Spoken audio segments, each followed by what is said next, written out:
What up, everybody? How we doing? Anyway, so in the recording studio, aka the Ford Fiesta. Anyway, just wanted to hit you up today with a little bit of training for your mind. Okay, so maybe you've heard me talk about this a little bit in some of our CrossFit classes, or maybe you have never heard this before, or maybe you've heard it somewhere else before. But when I was a kid, the accessibility to information via the internet was substantially less than it is now. Okay, and so what would happen is, I would end up getting most of my kind of supplementary information for working out from bodybuilding magazines. And in those bodybuilding magazines, a lot of the people, especially the pro bodybuilders, would be like a section where it's like people would send in questions to like pros, and they would answer, and so on and so forth, and or there'd be articles written by professional bodybuilders and this and that.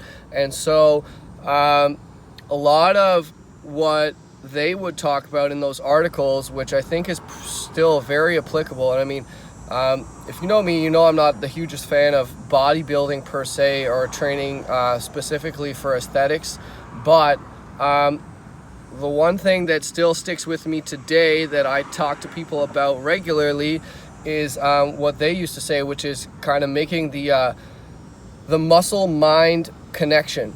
Okay, and so really what that means is it means focusing on what you're doing, right? Like in plain and simple terms, right? I mean, you could say muscle-mind connection, fancy way of saying focus and pay attention to what you're doing, and feel what you're doing, and be aware of what you're doing, right? And so this applies to basically anything in your life that you're doing, right? The more you focus on it, and the more that you're aware of what's going on while you're doing it, probably the better you're going to get at it, right? And so I'm trying to get the point across that, when you're doing stuff at the gym, squats, deadlift, whatever it is, anything, right?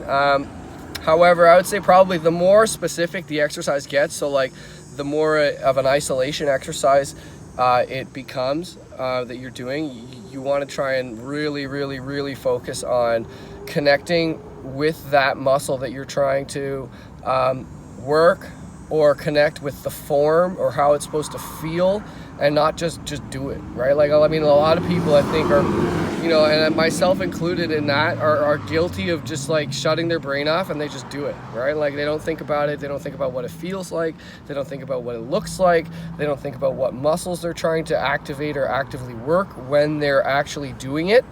And so, what I found is that usually, especially with isolation exercises, the more you can connect your mind with what's going on and what muscles you're working on, you don't need very heavy weights. You just need to actually make that connection and focus on the muscle contraction that's occurring with the muscles you're trying to work. And you probably can get a really great, set of work done without a tremendous amount of weight. If you're doing stuff for your shoulders, or like if you're pumping the guns, right? Like you want to get a nice bicep pump, like you don't necessarily need huge weights, but if you make a really good, if you're really focusing on the contraction and isolating, right, then you're probably going to get a good pump.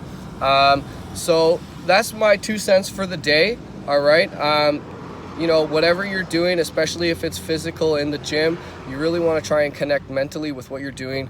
Connect the mind to what the exercise feels like, looks like, what muscles are being activated while you're doing it. You probably actually get a lot better at it real fast. Hope it helps. Have a good one. Peace.